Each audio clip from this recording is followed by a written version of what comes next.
Begitu segel Kaisar Brahma muncul, Ke Tiangxuan semua tertegun, dan bahkan jiwa Kaisar yang terkondensasi oleh gelombang laut kemarahan biru menjadi khusyuk. Blue Angersi, aku akan bertanya padamu lagi, apakah akan turun atau tidak? Ke Tiangxuan juga buru-buru berkata, Biange, meskipun dua ras kita memiliki perseteruan, tetapi perjuangan Kaisar ditakdirkan untuk menang atau kalah. Tetapi ras saya tidak pernah berpikir untuk memusnahkan ras Anda. Tetapi hari ini Anda dan saya akan lega. Di masa depan, jika kita memperlakukan suku kita menjadi Kaisar Surga, tentu saja kamu akan berlaku adil terhadap suku Bihai. Ke Tiangxuan mencoba untuk memenangkan sekutu. Tidak mungkin.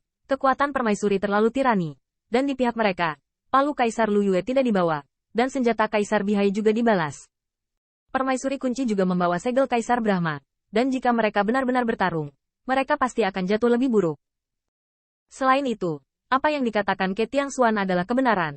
Meskipun terakhir kali Kaisar Ke menyapu klan Bihai, Kaisar Ke klannya yang bergabung dengan Kaisar Surgawi dan klan penggemar. Namun, itu semua terjadi sejuta tahun yang lalu, dan klan Kaisar Ke tidak terburu-buru untuk memusnahkan mereka.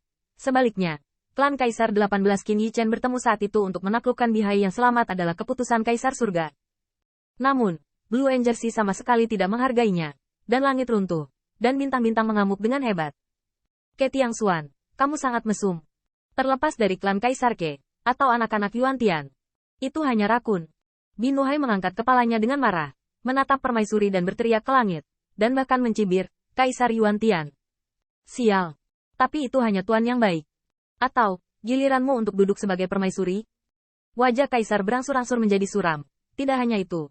Tetapi Kaisar, yang mengawasi segala sesuatu di Istana Surgawi, mengungkapkan niat membunuh di matanya. Terlepas dari fakta, yang paling tabu dari Kaisar Surga adalah bahwa orang lain mengatakan bahwa dia telah menyembah seorang guru yang baik untuk berada di posisi tersebut, yang menunjukkan bahwa dia sangat tidak kompeten. Laut kemarahan biru, roti panggang dan tidak makan anggur enak.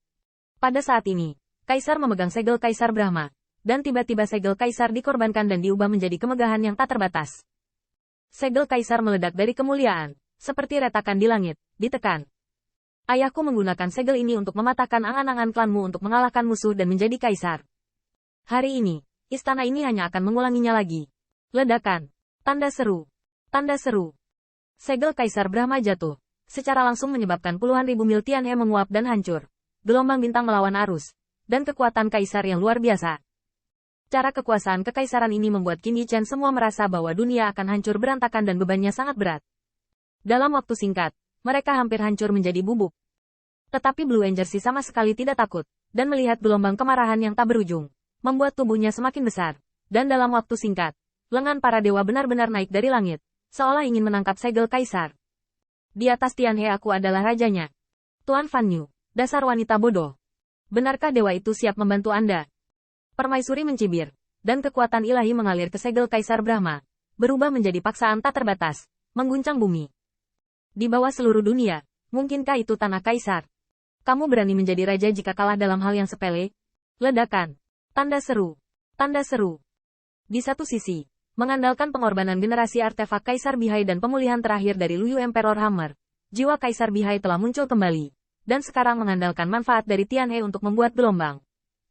Di satu sisi adalah dunia yang agung, wanita paling mulia di dunia, memegang segel Kaisar Brahma, menghancurkan dunia. Dua bentrokan. Gengsi Kaisar sedang mengamuk, menyapu segalanya, menyebabkan Tianhe memicu pusaran yang tak terhitung jumlahnya. Dan selera Qin Yi Chen tidak nyaman. Tentu saja, Binuhai tidak akan menyerah kepada langit, apalagi membentuk aliansi dengan mereka. Hal yang sama berlaku untuk Kaisar dan Permaisuri.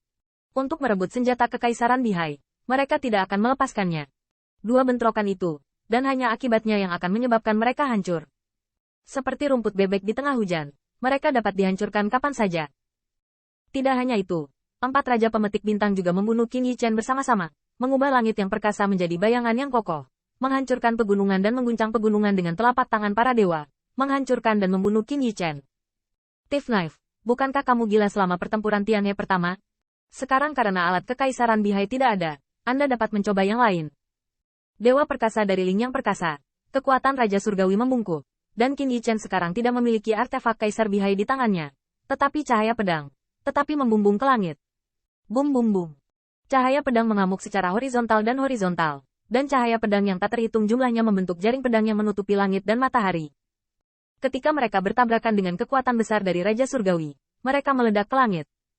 Tidak hanya itu, lingkungan Qin Yichen juga memancarkan dewa emas dan biru, dan dewa berubah menjadi sinar cahaya, menembus telapak tangan Wei Lingtian.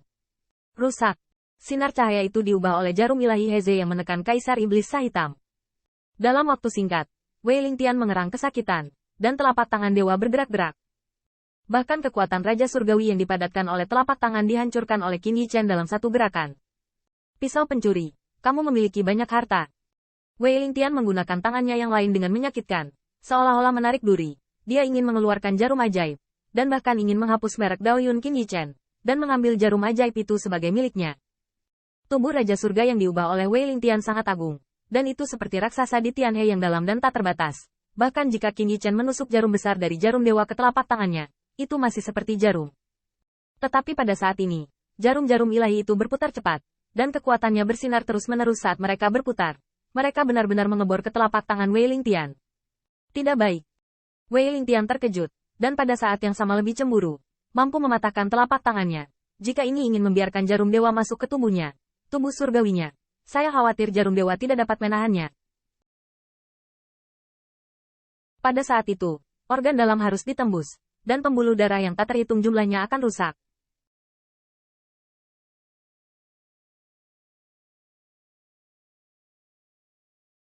Bagaimanapun, ini adalah jarum ilahi yang dapat menekan Kaisar Jahat Hitam, dan Wei Lingtianzong adalah Raja Surgawi yang memproklamirkan diri.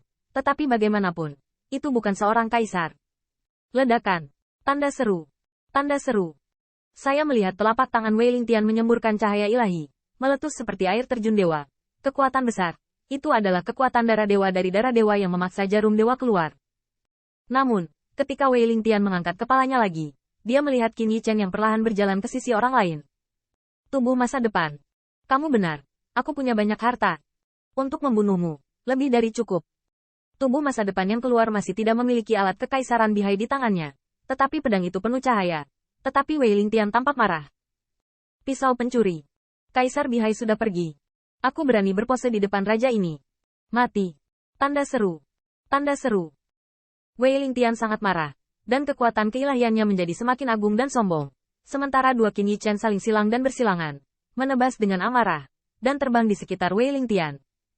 Meskipun Qin Yichen belum menamai pisau yang diberikan kepadanya oleh Kaisar Pedang Gila, ini tidak mempengaruhi keunggulan tertingginya. Dengan setiap cahaya pedang mengalir masuk, Wei Lingtian baik Raja Surgawi dan baju besi dewa di sekitarnya menyala dan memotong semburan cahaya yang intens, atau kekuatan ilahi menjadi selalu berubah dan bertabrakan dengan cahaya pedang. Wei Lingtian melawan. Dia melawan, yang berarti pisau ini cukup untuk menyakitinya. Inilah yang tidak bisa dipercaya Wei Lingtian. Pisau pencuri ini hanya menembus alam Dao Hua. Di matanya, Dao Hua Realem dan Dao Zun Pinnacle tidak ada bedanya.